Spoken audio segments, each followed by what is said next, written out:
Welcome back to another episode of The Road Chose Me. My name's Dan Grech, and today I'm going to talk to you about the most important thing and the thing that comes before any expedition. And that is, how do you save enough money to pay for the expedition? I've never won the lottery. I'm not rich. I have to do this by saving up money and then spending that on my trips. And today I'm going to share with you the biggest secret or the biggest tip that I've figured out and I've learned about how I do this.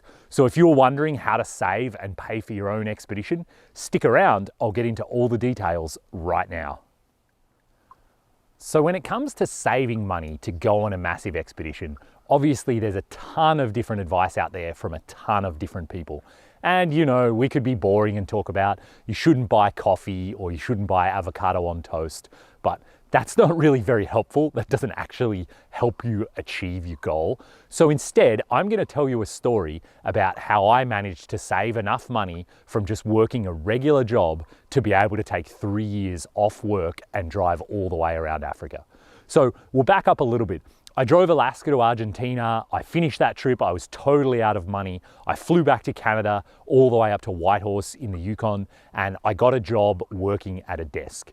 And so right at the same time as I started, I met someone who, during the onboarding process at work, she started at the same time as me. So obviously we became friends, we were chatting, and housing is really hard to find in the Yukon. It's expensive to rent a place and there aren't many options. So we quickly got to chatting about what did you get and how much did you pay. And I found a basement for rent where I had to share with somebody else. And for $500 a month, all the utilities were included, and I had kind of a bit of a dark and dingy basement, and I'd be sharing with somebody else that the landlord put in there. Not ideal by any stretch of the imagination, but you know, it was available, it met my needs. For $500 a month, I thought, good enough for now, and I'll look for something better in the meantime. At the same time, my new friend, she rented a place downtown, and you know, mid-30s, working professional, she really wanted to have her own place. She doesn't want to have roommates. So she rented a really nice 2-bedroom apartment. It was upstairs, so it was much brighter than my basement. You know, she had a really nice big living area. She even had a separate little room where she could put her mountain bike and a few other things. And she was paying $1,200 a month. So right there you can see there's quite a big difference between my $500 and her $1,200.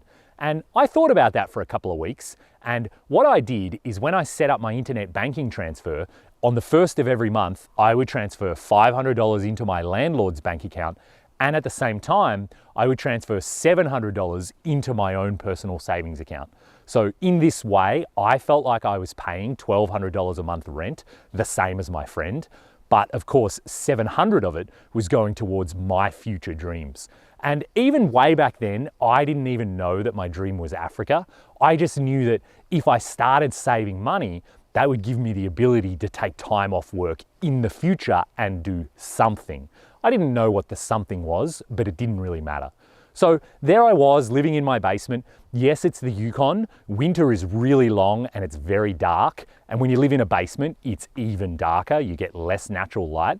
And there were definitely some downsides.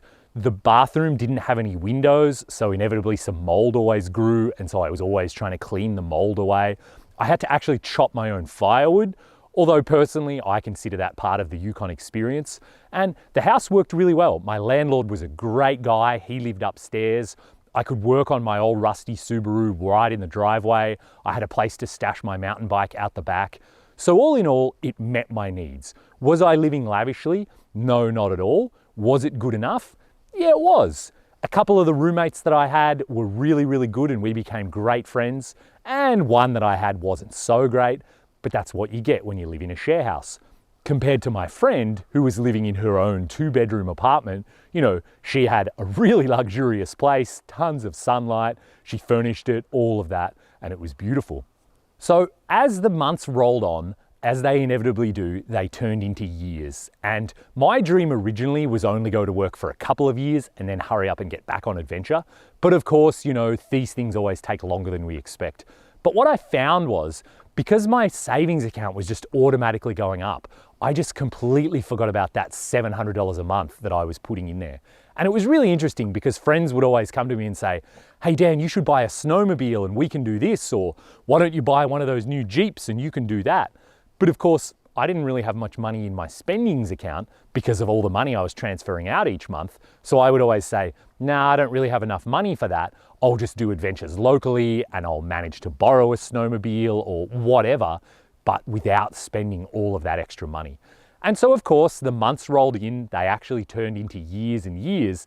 And 4 years later, finally, I decided it was time for me to hit the road in Africa.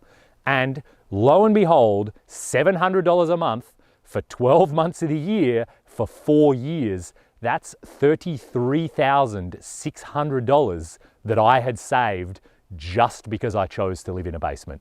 So I really want to emphasize that. That required no willpower from me on a daily basis. It wasn't like every day I was depriving myself of coffee or I was trying really hard not to buy a new car or something like that.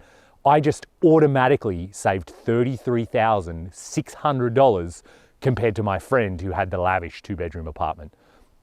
And to put that into context, let me be clear, $33,000, that's more than I need right now to buy a perfectly serviceable vehicle, quit my job, and live on the road for 2 years from Alaska to Argentina.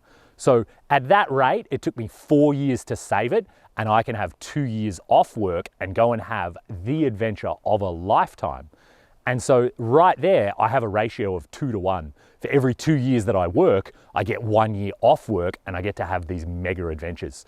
And again, that's purely by choosing to really whittle down one of my permanent monthly expenses.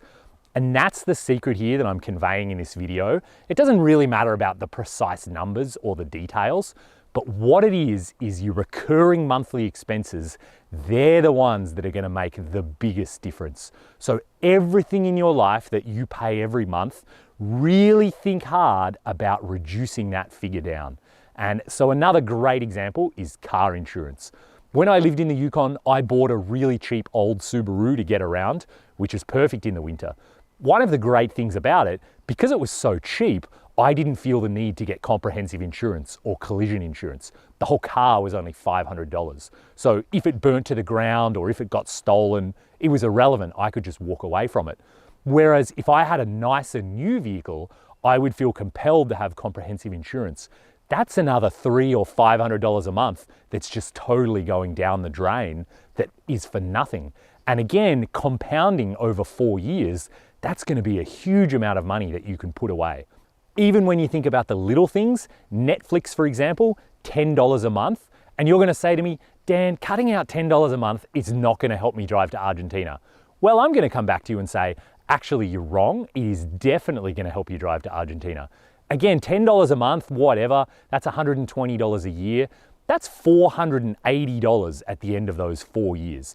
And again, it's $480 that just is kind of automatically in your savings account. You didn't have to work hard to save it. Instead of sending it to Netflix every month, you just sent it into your savings account. And let me tell you, $480 buys a lot of adventure when you're in other countries. In Mexico, more food than I can eat is only $1 a meal. When I was in Angola in Africa, I was there for 6 weeks. I drove all over the place and I only spent about $500 in 6 weeks.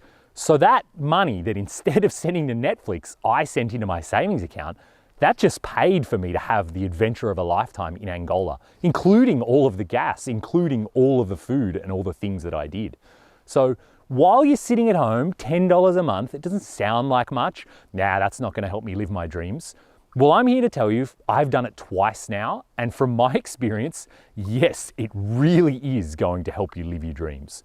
So, if you can take anything away from this video, remember your monthly expenses, the things that are coming out time and time and time again, whittle those down. Reduce your home internet as much as you can. I've lived on 20 meg internet, 50, 100, 250 meg internet. They're pretty much the same thing. Who cares? Get the cheaper option. Your cell phone plan, get the cheaper option. Car insurance, don't drive such a new vehicle that you have to have comprehensive. All of these things, slam that money in your savings account. That's how you save money to live your dream. So I hope that video has been helpful, and I hope it gets you thinking about how you can save money and what you can cut out from your regular monthly expenses. and therefore just slowly over time accumulate more and more money in your savings account. This is what it's going to take for you to get out and have your own grand expedition, and trust me when I tell you it's worth it.